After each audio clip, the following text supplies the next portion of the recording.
से मिलता है, लेकिन एक बात ध्यान रखिएगा, सौभाग्य से तन तो मिल जाएगा, लेकिन तन को पाकर के सौभाग्य बना नहीं रहता, सौभाग्य को बनाए रखना पड़ता है। और सौभाग्य को बनाए रखने के लिए मनुष्य को उसी पुण्य के मार्ग पर चलना होता है, जिस पुण्य के मार्ग पर चलकर के हम सौभाग्यशाली बने रहे, पुण्यशाली बने रहे, धार्मिक बने रहे।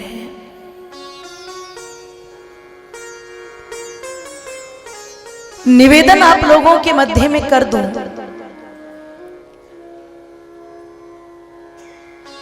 अगर मैं पहले समय की बात करूं तो पहले समय में पता लगा व्यक्ति उतना तीर्थों में, मंदिरों में जाता नहीं था जितना आज जाता है। क्योंकि आज जितने मंदिर बने हैं उतने पहले शायद नहीं थे, बहुत कम थे। जब कम थे तो जाने वालों की संख्या भी कम थी।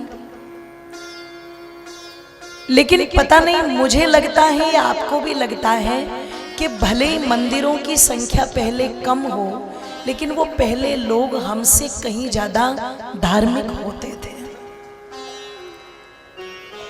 और उसका बहुत बड़ा कारण क्या था? सबसे पहली बात तो वो जिस घर में रहते थे उसे ही मंदिर मानते थे, और उन्हें लगता था कि जिस मंदिर में हम रहते हैं यहाँ झूठ नहीं होना चाहिए, छल नहीं होना चाहिए, कपट नहीं होना चाहिए, वैर भाव नहीं होना चाहिए, कोई लोभ नहीं होना चाहिए, कोई क्रोध नहीं होना चाहिए। तो वो इन सारे के सारे बुराइयों से बचने का प्रयत्न करते थे। इसलिए भाईचारा भी बहुत मजबूत था। और मेरी माताओं हर प्रकार की मजबूती थी।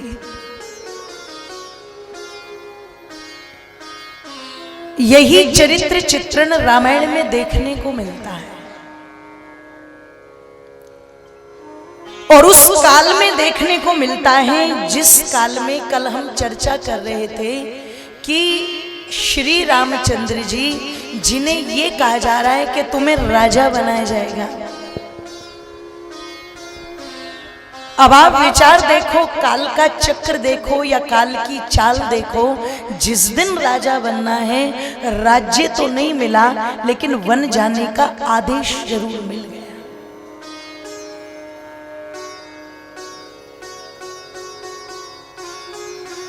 माता कैकेयी ने बड़ी मजबूती के साथ महाराज दशरथ से कहा। तो आप विचार करना, चिंतन करना, जहां पत्नी के थोड़ा सा कुछ बोलने पर पता नहीं कितनी घटनाएं ऐसी हो गई कि गला दबा के मार दिया, फांसी दे के मार दिया, जला के मार दिया। और मायके वाले आए तो ऐसी स्थिति बना दी कि इसने तो आत्महत्या कर ली।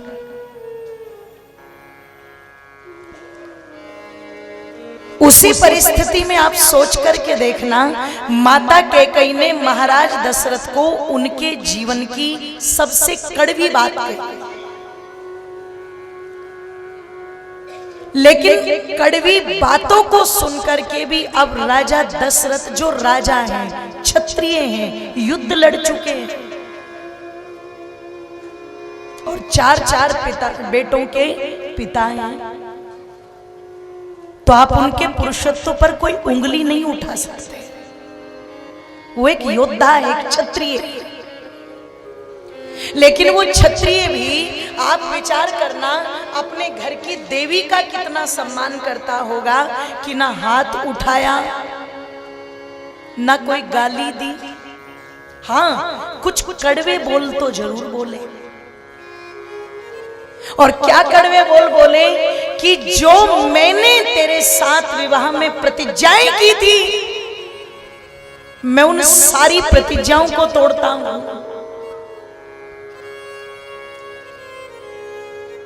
मैं जितना सम्मान, जितना प्रेम तुझे करता था, आज वो प्रेम, वो सम्मान सब समाप्त हुआ मेरे हृदय से। और तेरे मन में जो कलुषित भाव आया है, इस कलुषित भाव का अगर तेरा पुत्र भरत भी समर्थन करता है, तो तेरे भरत से भी मेरा कोई नाता नहीं है। अपने आप रो रो करके टूट गया राजा। पर कह तो दे कोई कि हाथ उठाया हो, थप्पड़ मारा हो, लाठी मारी हो, गाली गलौज किया हो, नहीं। और मेरी माता बंधुओं, जरा ध्यान से सुनना,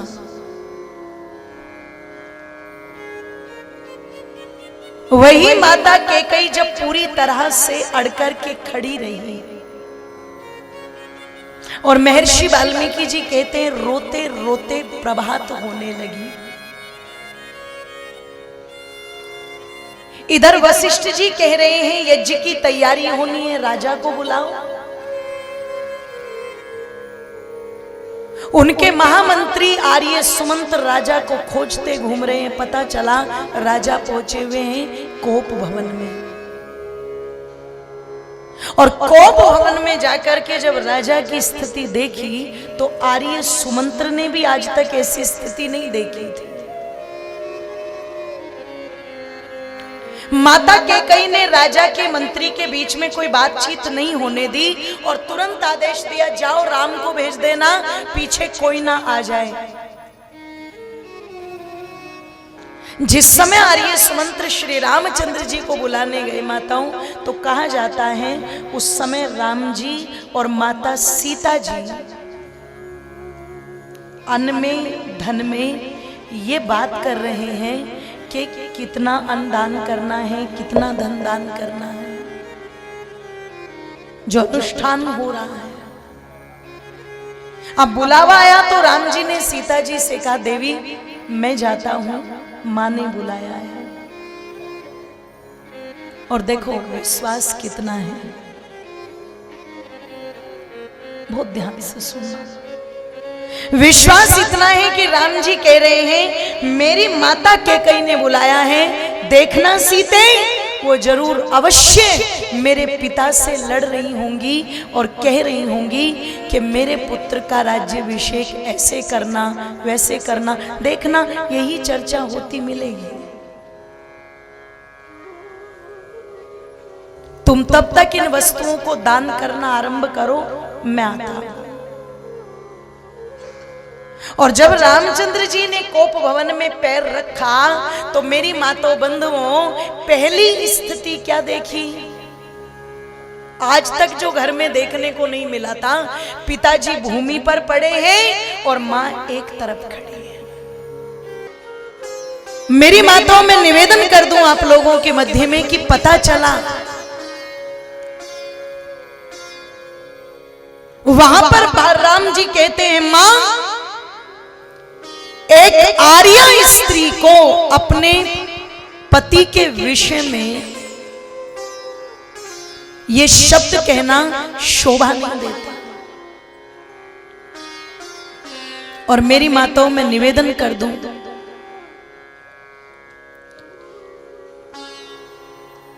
राम जी ने एक बात कही कि मेरे पिता नहीं बोल रहे हैं, क्या आप मुझे ना बोलने का कारण बता सकती हो? तो कैकेयी माता कहती मैं बता तो दूंगी, पर पता नहीं तुम मानोगे या ना मानो। तो वहां राम जी एक बात कहते माता, क्या कि सुने जननी सोई सुत पैद भागी, जो पितु मात वचन अनुरागी। सिया राम जय जय राम राम, राम सिया राम जय जय राम। तनिए माते पितु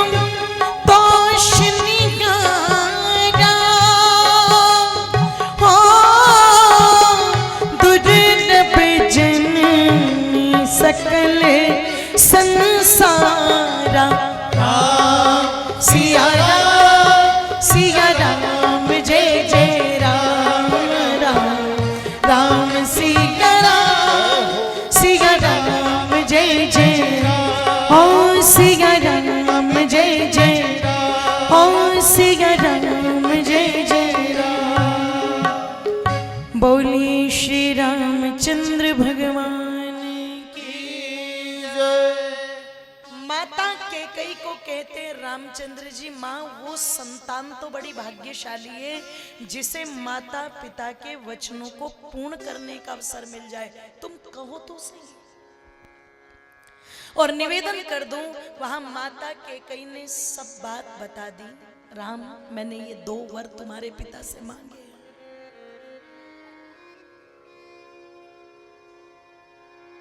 एक में मैं भरत के लिए राज्य चाहती हूँ, दूसरे में तुम्हारे लिए वनवास चाहती हूँ। तो राम जी बोले बस इतनी सी बात थी क्या? इतनी सी बात को लेके मेरे पिता को रोना पड़ रहा? इतनी सी बात को लेकर के तुम्हें यहां पर संघर्ष करना पड़ रहा है? मां, तो लानत है मुझ पर। क्या अपने राम पर इतना भी विश्वास नहीं था कि एक बार कह देते? आप कह तो देते। संवाद बहुत लंबा है, मैं छोटा करूंगी। दशरथ जी रो रो करके मना कर रहे हैं, राम मैं इसकी बातों में आ बेटा, तू मत आना, तू मुझे बंदी बना के कारागार में डाल, पूरी प्रजा तेरा सहयोग करेगी, तू राजा बन जा। राम जी ने कहा पिताजी क्यों? आज मैं आपको कारागार में डालूं, कल मेरी संतानें मुझे डालें, क्या एक विपरीत परंपरा समाज में चलाने के लिए मेरा जन्म हुआ है? मेरा जन्म तो वेद की परंपराओं को निभाने के लिए हुआ है। और वेद कहता है अनुव्रतः पितु पुत्रो, एक पुत्र को अपने पिता के अच्छे व्रतों का पालन करना चाहिए। आप वेद के अनुकूल जो बात कहोगे वो मैं पालूंगा, जो वेद के विपरीत होगा मैं उसका पालन नहीं करूंगा। और आप बिल्कुल चिंता मत करो, भरत तो मेरा प्राण है और मुझे अपने प्राण के लिए अगर प्राण देने पड़ जाए तो भी कोई बात नहीं। और 14 वर्ष जो ये मेरे लिए माँ ने वनवास मांगा है ना पिताजी, ये तो मेरा सौभाग्य मेरी माँ ने उदय कर दिया। अगर 14 वर्ष यहाँ रह जाऊं तो जिम्मेदारियों के, कर्तव्यों के बोझ के तले दबा रहता, पर 14 वर्ष अब जो ऋषि मुनियों के चरणों में रहने का अवसर मिलेगा, ये तो मेरे लिए सौभाग्य की बात है।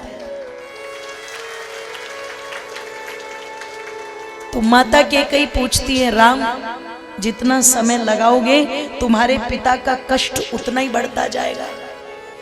पिता का कष्ट कम करना है तो तुम्हें शीघ्रता करनी चाहिए। बताओ कितनी देर लगाओगे?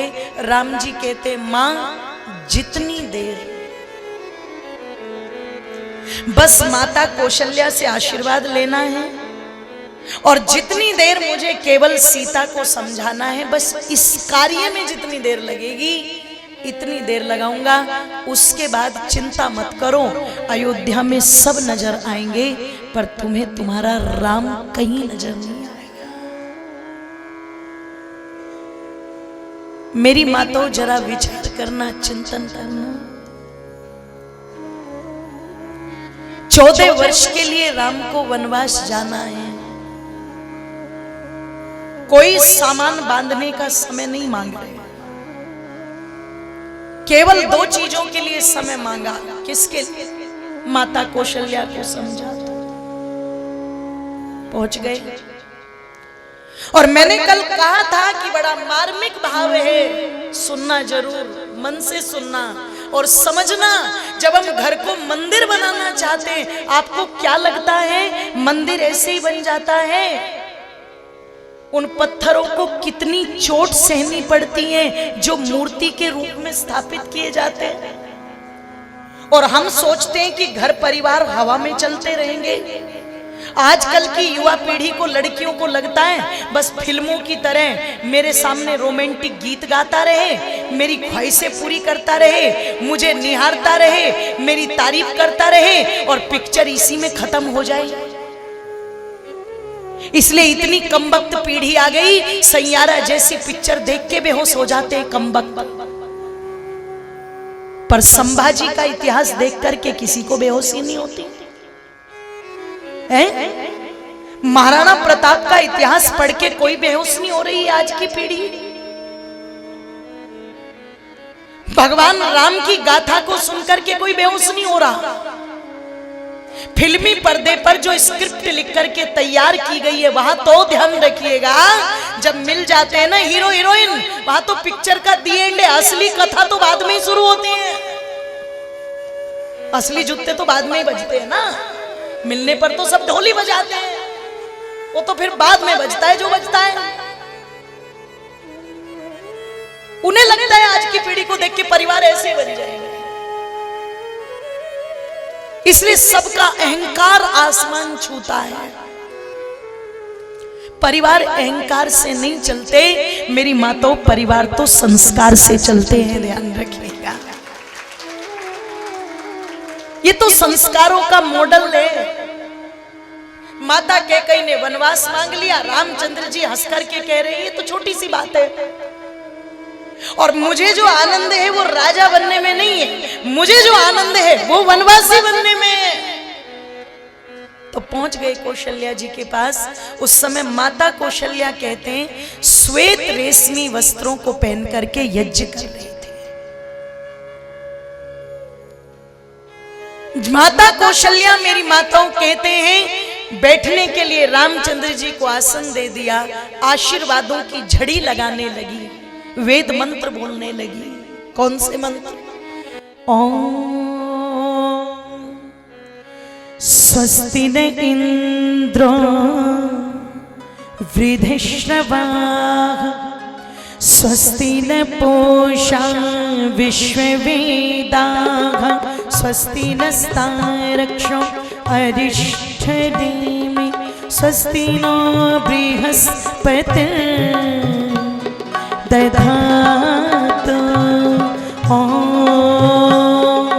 भद्रं कर्णेभिः शृणुयामदेवा भद्रं पश्येमाक्षभिर्यजत्राः स्थिरैरङ्गैस्तुष्टुवांसस्तनोभिर्वशेमहे दैवेद्ययदायो।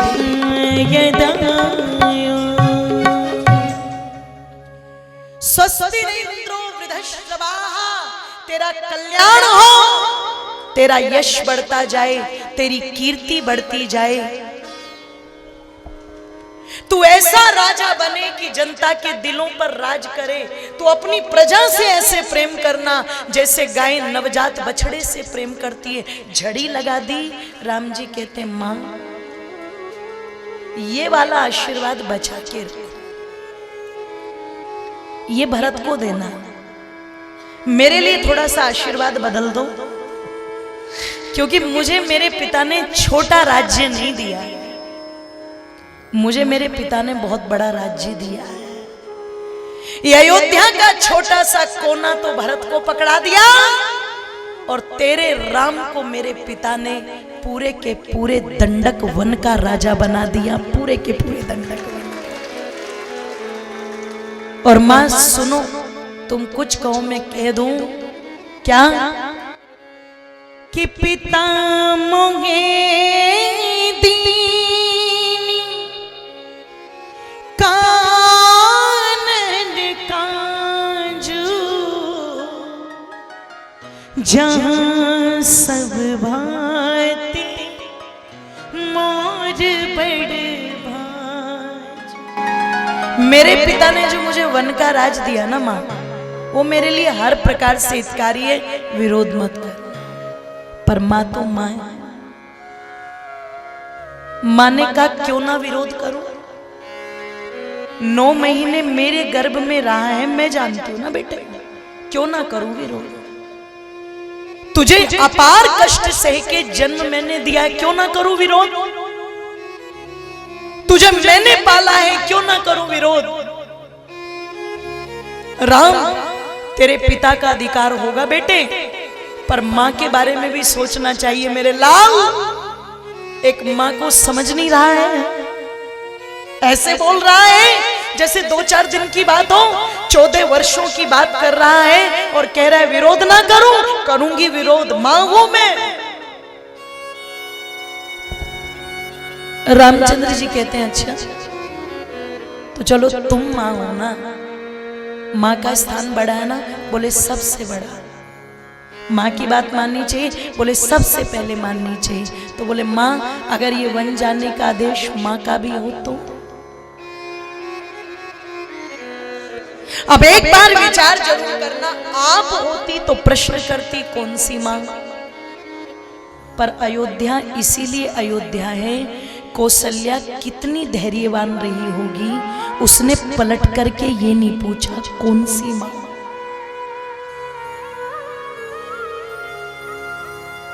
इसका मतलब तीनों के बच्चों में कोई भेद, जोर से बोलो, और तीनों माताओं में भी कोई मतभेद, और जब मतभेद नहीं होता तो मनभेद भी नहीं होता। मतभेद मनभेद को जन्म देते हैं साहब।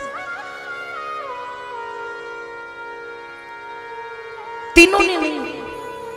तो कौशल्या जी कहती अगर मां ने भी कहा है